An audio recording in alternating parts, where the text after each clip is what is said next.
Man, what it do, man? Welcome to the Foul Report. Oh, I gotta clear my throat, man. I be sounding like you're like Otto Porter or Sporty Face, man. But shout out to them.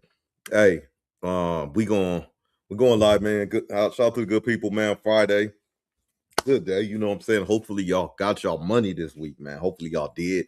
Hopefully y'all did, because I sure did. And little spirits here and there. You know what I'm saying? But it's all good, man. First I want to say, first and foremost, rest in peace to Hulk Hogan. You shouldn't. It shouldn't be a situation where we gonna celebrate anybody's death or anything like that. But I'll be real, man. We at the Foul Report. We get down foul, man. It's your boy Doc, man. I feel kind of dope by the Hulkster, man. You know what I'm saying? You grew up in child. He was my favorite wrestler, but they pushed him to be that one. So when I'm sitting there thinking about Hulk Hogan and all the stuff in WWF, WWE, all them old school wrestling and all that, I kind of just put me in the mode of, you just think of Hulk Hogan. If you're a little older and then a little younger, you think of, Rock, Stone Cold, all these different characters. You know what I'm saying? So big part of your childhood, for a lot of people, a lot of kids, you can't take that away from anything. Definitely, but the just when they peel the curtain back with the wrestling stuff, that's one thing, and then you turn around and it's just your life has a pattern of just doing people kind of foul, seem like GDF while you here, it just seems like a lot of stuff is just disgenuine. You had a lot of relationships based on financial gain, which is fine, but it just gets tricky when it comes to your family. So this is Law and Crime, y'all. I know people don't want to be running on talking, but this Law and Crime, let people build in, let people get in if they need to. This Law and Crime, I'm sorry. Yeah, Law, Crime on the case. You know what I'm saying? They said they had a new footage that I want to check out. New footage of Hogan. His name is Terry Bollea. His government's Terry Bollea, but they have new footage of when he got in, because if you didn't know, like, he's his death is a lot of like kind of sealed stuff about his death, and it's kind of like it's none of everybody's business, but he's a celebrity, and then family, family. What's up? Like, do they know what's going on? It's just a kind of tricky situation, man. Let's get into it, man. Get down foul report. You know what I'm saying? Get down foul report with Doc. Let's go. What really happened in the hours before the wrestling legend died? Said he was doing CPR for 8 minutes. Okay. He was not doing CPR for 8 minutes. What makes you say that? Because when I started CPR, I'm the one that broke his ribs. Now, okay. So y'all up on game, man. So CPR, you get qualified CPR. You should know, if your compressions are, dire, you're gonna be putting your body weight on them. You know what I'm saying? So definitely you will probably break a rib if you're really trying to resuscitate. New claims, new questions, and a body cam trail that offers a closer look at what unfolded. In all my 20 years, I never seen nobody die. We're on the case presented by Law and Crime. I'm Chris Stewart.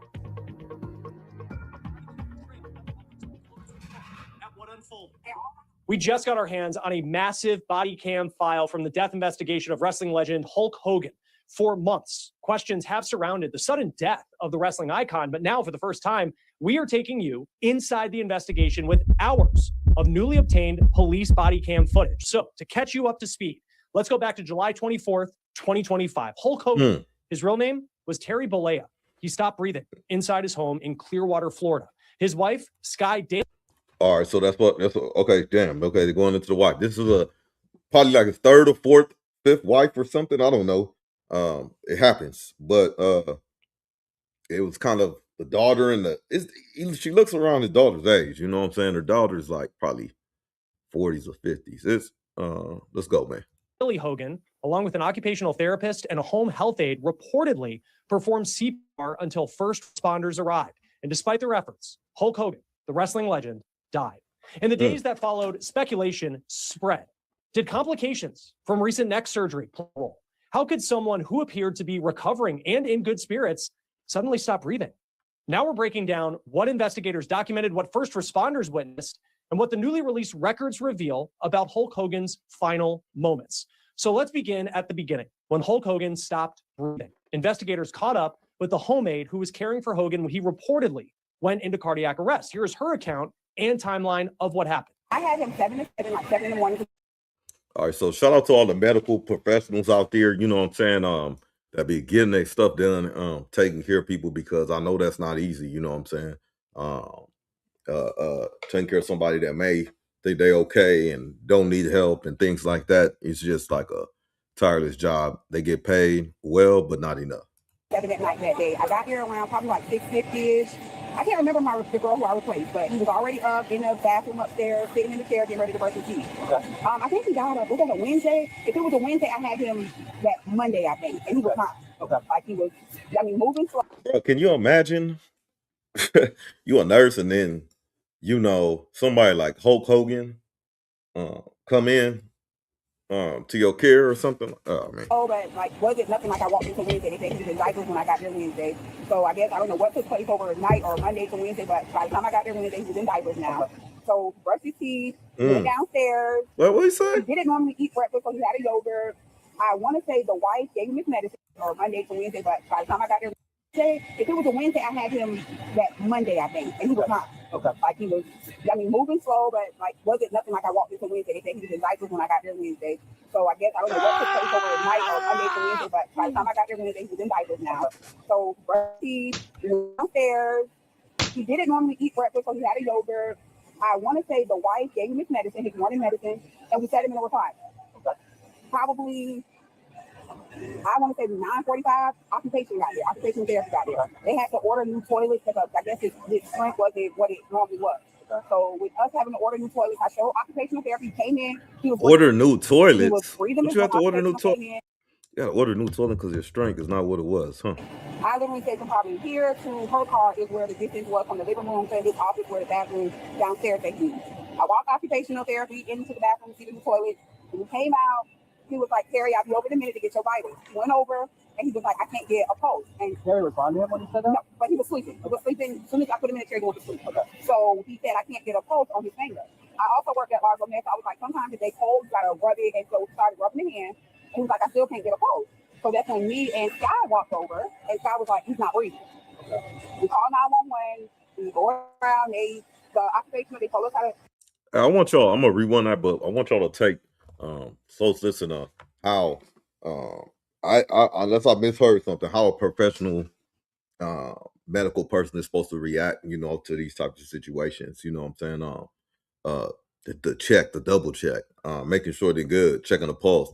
These are things, you should take serious, you know what I'm saying? Because they take an oath and stuff. And I just see like a lot of situations where they just being like careless with these patients, you know what I'm saying? So I'm gonna run that back, man. Let's see if she did her due diligence. Okay. So he said, I can't get a pulse on his finger. I also worked at Largo Mess. I was like, sometimes if they cold, you got to rub it. And so we started rubbing the hand. And he was like, I still can't get a pulse. So that's when me and Sky walked over. And Sky was like, he's not breathing. Okay. We called 911. We bored into the ground. The occupation, they told us how to. And let's be real, man. Alleged or whatever it is, it could be your opinion, but some people might say Hogan or Terry Bollea is a racist, is a bigot. That might be some people's opinion. You know what I'm saying? Imagine being a woman of color, taking care of this dude who's already been caught with saying stuff online. Indoor stuff. Stuff he thought wasn't, being recorded. The minute of the CPR, occupational started the CPR, and they worked on him until paramedics got there. And then, basically, we're passed away already, but they just kept working. So the medications you took 5 of them, Does he have like the same ones he takes every day? That I think in the morning, all mornings are the same, but I don't think he takes like everything all day. Okay. So I think he had like a morning dose, a noon, and like a night dose. I did do the overnight between before at 7, and there was certain medicine that he would take between like 11 or 10 because he would stay up a little late at night. He was up and down at night. So I guess whatever the pain he was in, whatever surgery, we didn't go into detail. They considered him such a high-profile case at my job, so we got the bare minimum about what was going on with him. He had like a nurse coming in every day that they knew the depth. Our job basically was. So I get, man, y'all, if y'all in the chat or if y'all watching on the replay gang, you know what I'm saying? I get, you know, like I said, he's a celebrity. I get like coming in, having to keep everything on the low because, like, again, once I said, like I said, imagine you just taking care of somebody. Let's just say Michael Jackson comes in, oh yeah, call TMZ real quick. Michael Jackson here, he in the hospital right here, you know, taking pictures, little things you could risk getting fired and all that type of stuff. But I can see why they say keep it on a low profile. But I don't get why they wouldn't let them know what's going on with this cat. You know what I'm saying? Like, as far as what is he in here for? You know, Feed and helping they like a normal ADL stuff. So when you say activities of daily living, that ADL? Normal ADL stuff. Huh? When you say we, that's you and the other health. Yeah, like the other, it was like basically 2 a day because they did 12-hour shifts. Okay, so somebody would be there 7 night. at night to 7 in the morning, and somebody would go 7 days, 7 weeks. Okay. Do you have access to his like medical records or anything like that? We didn't even have access to who his real name was. It was just when they first gave us him, it was just high-profile client Clearwater. I didn't know who it was until I pulled up, went to work, and he was the first day I had him, he was in the chair. Okay. And anybody that knows him knows that hair with the ball. So I'm like, is that Hulk Hogan? And the lady was like, yeah, they did something. No, they kept it like very discreet on, because I guess the celebrity staff was very discreet on who we were working for and everything else. So with I don't even know why he ended up sick. They never told us what happened. It was just he had just got out of the hospital and needed home health care. Okay. So after this happened, did you write anything? Like, do you have to write a report as to what you saw? No, I called my job. I said, well, they're taking him to the hospital. Okay. And she was like, okay, you have to stay until they physically pull off, because technically you're still working. Sure. I gave Scott a ride to the hospital, and I called my job. I was like, he asked for a ride. I gave him a ride to the hospital, and they asked me what happened. I don't know if my job reported when I told them, or me in occupational therapy, but we never had to write anything or do that. And that's normal. I mean, have you ever? I never had this happen. Okay. In all my 20 years, I never seen nobody die. Okay. Never. I mean, it was crazy. Yeah. Because not just before it was, but I never had that happen to me. I even worked in the hospital. I never saw patients cold. That was all scary. Yeah. Like, that was just a lot. And then I go outside, and the street was already filled with people. It was just too much. So that morning when you got there, was he talking or anything? Yes, he was fine. He was sitting there, and I was like, you got to brush your teeth. And I would always tell him. Man, can you imagine, bro? Like, again, him being there, Hulk Hogan. Okay, is that Hulk Hogan? You know it's him. Or now you know it's him. And then you've been on a job and you ain't never had nobody pass on you. And it's this dude.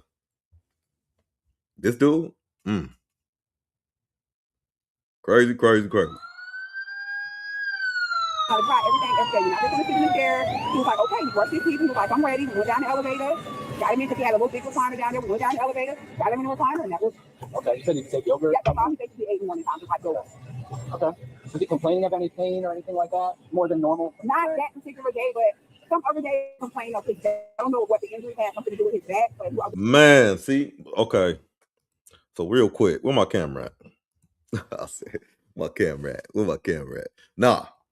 Real quick. Hulk Hogan, after all them years of putting his body on the line for entertainment, just like a lot of athletes, you know what I'm saying, going over, especially back in the days, you know what I'm saying, they probably didn't have the right treatments and all that. Either way, I've heard he has had so many surgeries in his post career life, you know, and that comes with, hey, we're gonna give you pain medication, we're gonna give you this, we're gonna give you that, you know. He had that pain. But he barely was awake. He would always like sleep during the day. I guess the overnight shift, they would be up and down a lot, which I can out because I did a couple overnights. And it was just like, whenever he wasn't comfortable, he would want to get up, go downstairs, and go back upstairs. So him sleeping in the day was like really normal. On the average 7 to 7, I probably would be up probably 4 12-hour shift. And if he was up, he was so quiet, he just sit there and watch it. So how many times do you think you treated him? I probably had him like 5 or 6 times. Okay. The remainder of the conversation between the homemade and investigators turns clinical, focused on Hogan's medical history and the strict protocols she is required to follow for reporting and record keeping. But that's only part of the story, because now we shift to the moments after the 911 call, when caretakers stepped back and paramedics arrived on scene. I don't remember what you were dispatched. Okay, so the person like her that said, "Hey, we're taking care of him. He didn't have no pulse. Now we're going to call the paramedics off or the emergency people, or if they have them on deck, you know, they're right there. But yeah, now the paramedics come over. Now what it do? For Medical emergency. okay. So once you got there, what did you see? When we got there, obviously, we get more notes as the call came in. Sure. And then when we arrived, we found an individual in cardiac arrest. Okay. Do you remember where he was? It was in the living room, Okay. on the floor in the living room, Okay. And what did you see? next to a couch. There was two healthcare providers there. One, the male was attempting to do CPR. Okay. So they was in the house. They was at a house like some hospice or something. I don't know, like some. Yeah, okay. I thought he was like at a facility, maybe.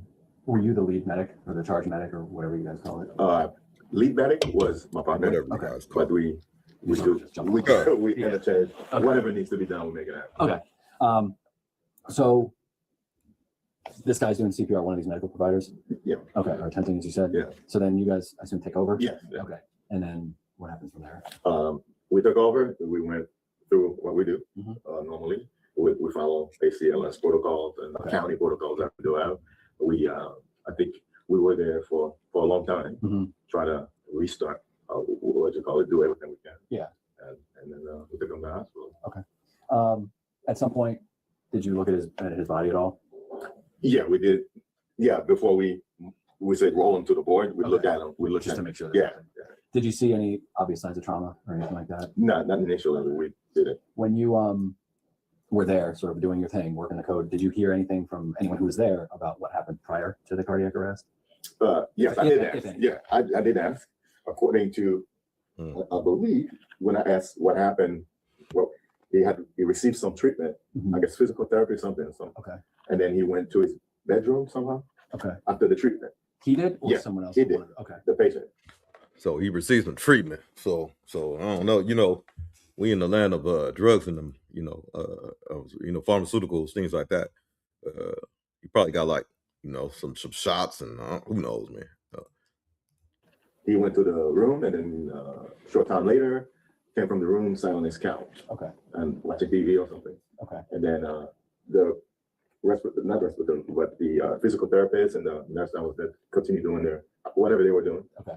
And then he told me after a little bit of time, go check him to check a blood pressure. There was none. Okay. And that's when this guy coded on the couch. Next up, a lieutenant gives his version of events, adding a new layer to what really unfolded. That's how they be piecing stuff together, y'all. That's how they be piecing stuff together. Engine to the rescue was in front of us, jumped out, grabbed some equipment. We saw the female CNA, whatever she was, standing Whatever she was. right in the doorway. Okay. Walked in, saw the other gentleman, another nurse or rehab guy, whatever he was on the floor next to the recliner doing chest compressions. Okay. And at that point, we just looked at standard ALS cardiac arrest. We followed our protocols. Start off with just CPR, BLS airway with just BBN and some oxygen. Put him on the monitor right away. He was in asystole. I upgraded his airway. I placed a king tube with no G tube and made our CPR continuous. At that point, it wasn't BLS CPR anymore. And then just followed our protocol. We gave the maximum epidural I did, which is 3. We gave Narcan just to give Narcan. It's pretty standard practice on cardiac arrest patients. From the H's and T's we kind of rule out, and it's pretty benign generally given. So we gave Narcan just to give it. Checked his blood sugar, which came back good. Learned that he recently had some kidney issues, so we treated him. We also gave some bicarb calcium, but it was pretty. That blood sugar, y'all, man, that could come from a lot of stuff. Like you can it's your diet. It could be your diet. You know what I'm saying? Breads, things that could turn into carbs later, sugars. You know what I'm saying? They'll get that up. Just if you now, I'll say this about him. You know what I'm saying? He seemed like he kept exercising on the way out, but it was just painful for him. He was losing his strength and things like that. So Pretty much just a standard, regular asystole site style cardiac arrest. Do you remember what you were dispatched for originally? I remember the notes. It did come in with cardiac arrest, but Okay. I didn't say anything about like like the sex. They didn't say if male or Okay. female. Okay. And I think it said, I don't think it had an exact age. It might have been like an approximate. Okay. But When you got there, where were people positioned? the one female nurse was standing in the doorway. If we walk up the stairs, she was right there on the phone. You're talking about the front stairs, like you go to the front door. Correct. Yeah.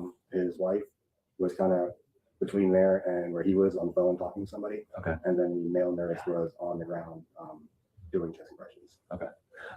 And where was Mr. Bollea? He was, if you're looking at his recliner, he was to the left. Okay. The paramedics on scene all have the same story. They knew someone was in cardiac arrest, and they jumped in to treat their patient in the way in which they were trained. One of the paramedics is asked about whether or not he notices anything unusual on scene. So you said you started your protocol, so you guys out working in cardiac arrest, presumably normally do. Did anything stand out to you about this one? No. Okay. No. Did you? So what were you sort of doing as part of to help with this? I was kind of helping where needed. Okay. Everybody kind of filled into a position as far as airway, depressions.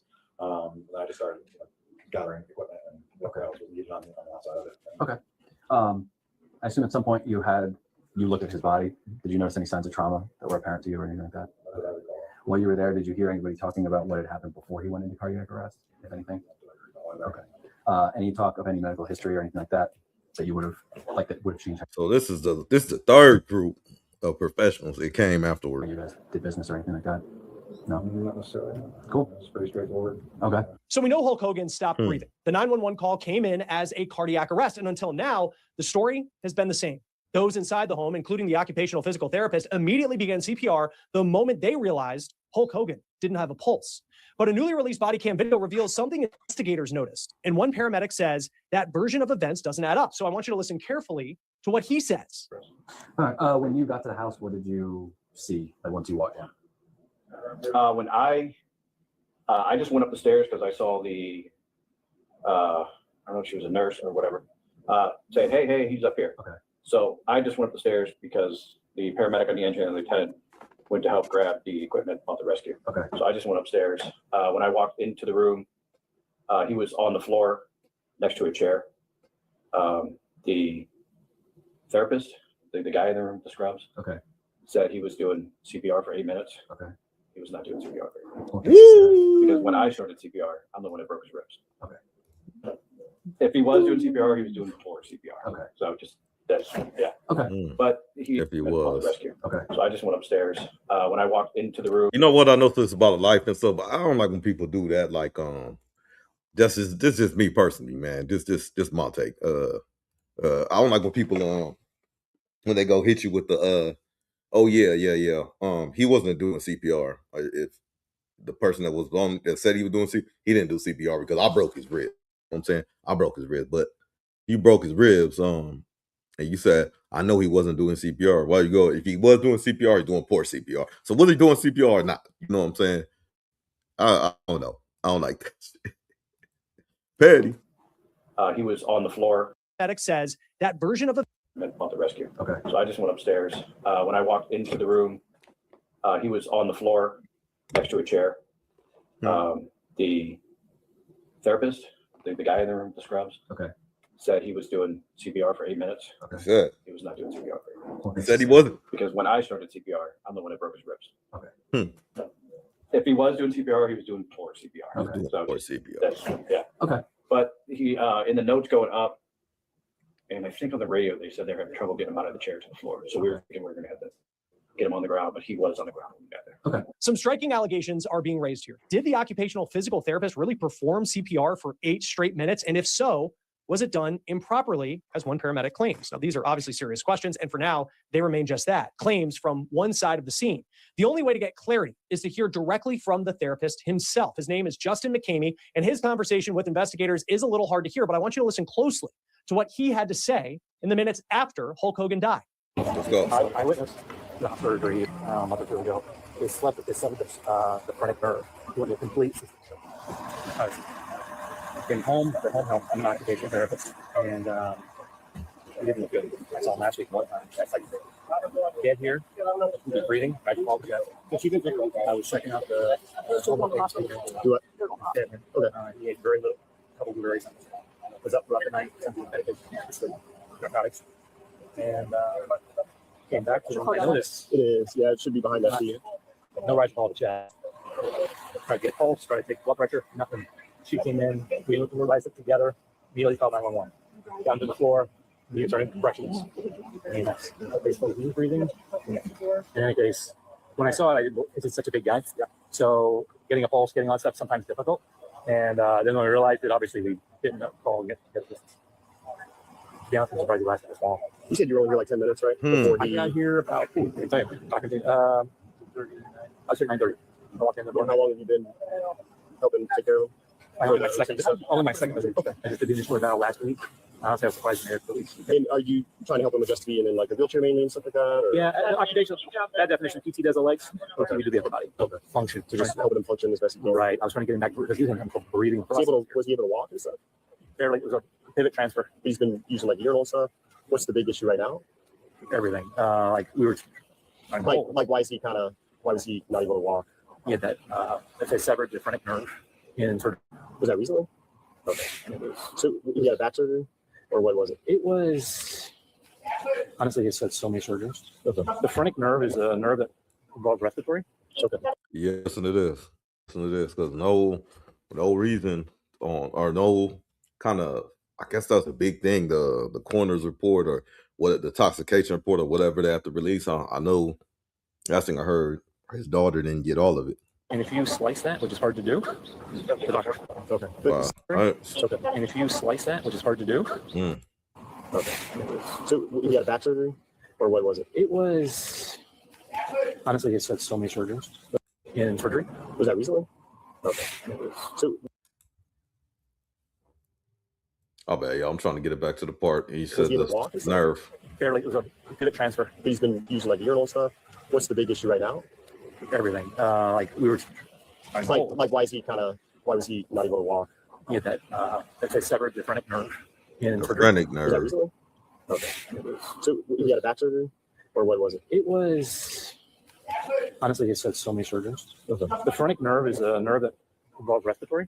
Okay. And if you slice that, which is hard to do, the doctor. Okay. So that's off the record. So you caught that. The doctor could have screwed up.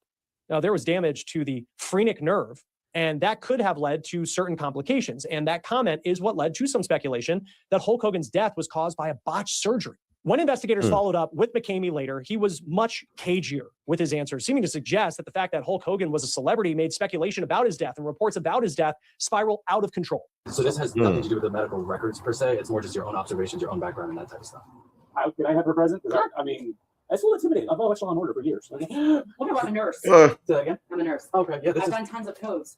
Yeah, this was my first. I've never had a police come to my house. I understand that we're Over a code. making things uncomfortable. That's not what we're trying to do here. No, I understand. You have to see it from my perspective. No, and I get it. You know. That's fine. Yeah, I mean, I don't want to say anything else because I know I spoke too much already. I know you're going to talk. I guess somebody else get it. Well, I mean, if that's what they're telling you to say, we're not trying to put anyone on the spot. Yeah, understood. So thank you. This is his. My name is, I'll write it on the back just so you have it. And she can call collectively. Okay. Help maybe lessen some of this angst that's. I'm the one that's anxious. What? Collectively. Okay. I was the one that was like, Justin! My question, we have family that are law enforcement, so we're. I was some guys just came here and, I'm looking at them like. I'm just concerned that all this stuff's getting out that shouldn't have been out. It's violations on these camps. That's what we're.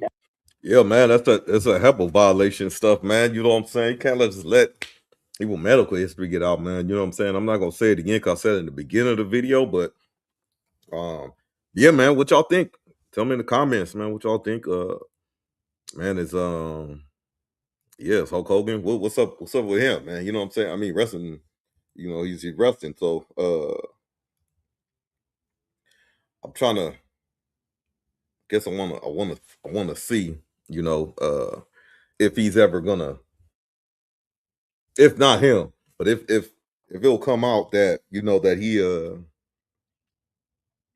he actually was a botched surgery, and because it's just a lot of stuff that came out with him, man. But hopefully his family could get everything they need to move forward without him. You know what I'm saying? Because his discretions and his wrongs and all this stuff shouldn't dwell on the good people of his family, but You know, that'd be sometime. But yeah, next time, man, to check y'all out, man. Don't forget to hit that like, comment, and subscribe, man. Doc T, it's Doc on the Power Report. I'm gonna holler at y'all later. Gone.